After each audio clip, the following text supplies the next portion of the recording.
তেলিয়ামুড়া নেতাজি নগর এলাকায় শুক্রবার রচিত হলো এক নতুন ইতিহাস। রাজ্যের মাননীয় মুখ্যমন্ত্রী প্রফেসর ডক্টর মানিক সাহার হাতে উদ্বোধন হলো 5 কোটি টাকা ব্যয়ে নবনির্মিত অত্যাধুনিক মোটর স্ট্যান্ড আনুষ্ঠানিক সূচনা। উদ্বোধনী অনুষ্ঠানে মুখ্যমন্ত্রীর সঙ্গে উপস্থিত ছিলেন রাজ্যের মাননীয় মন্ত্রী বিকাশ দেববর্মা, মন্ত্রী সুশান্ত চৌধুরী, বিধায়িকা কল্যাণী সাহারাই সহ একাধিক বিশিষ্ট অতিথি। একই দিনে মুখ্যমন্ত্রী প্রফেসর ডক্টর মানিক সাহাজির ভার্চুয়াল উদ্বোধনের মাধ্যমে আরেকটি গুরুত্বপূর্ণ উদ্যোগ সূচনা করেন। তেলিয়ামুড়া ইংলিশ মিডিয়াম দ্বাদশ শ্রেণী বিদ্যালয়, মুঙ্গিয়াকামি দ্বাদশ শ্রেণী বিদ্যালয় ও কবি নজরুল বিদ্যামন্দির দ্বাদশ শ্রেণী বিদ্যালয়ের নবনির্মিত পাকা বাড়ির উদ্বোধন করেন।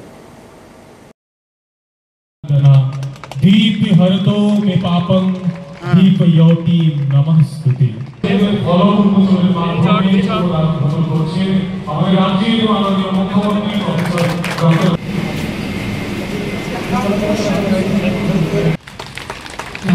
ईश्वर के आशीर्वाद से বলি, বিভিন্ন সভায় বলি, তো আমরা চাইছি যে আরো চাকরি, প্রচুর চাকরি আমাদের কাছে আছে, সেগুলো সময়ের অপেক্ষা, সেগুলো আমরা দেব।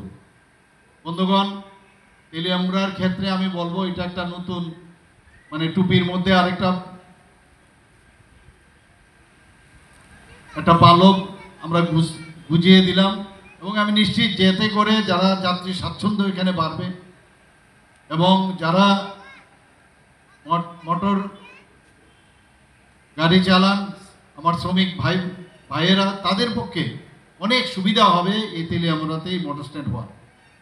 আর আমি মনে করি যে এখানে যারা স্কুলে যারা পড়ুয়া ছাত্রছাত্রীরা, তাদের জন্য অনেক সুবিধা হবে, এবং সেই দিশায় আমরা এখানে কাজ করছি।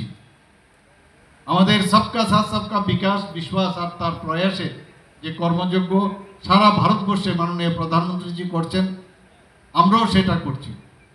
আমরা যদি আজকে এগ্রিকালচার ডিপার্টমেন্টের কথা বলি, সব দিকে আমাদের কৃষক ভাই বোনদের জন্য আমাদের মাননীয় প্রধানমন্ত্রীজি তাদের যে আর্থসামাজিক উন্নয়ন, সেই কাজটাও আমরা করছি। আমরাও ত্রিপুরা সরকার সেই কাজটা আমরা করে যাচ্ছি, মাননীয় প্রধানমন্ত্রীজি।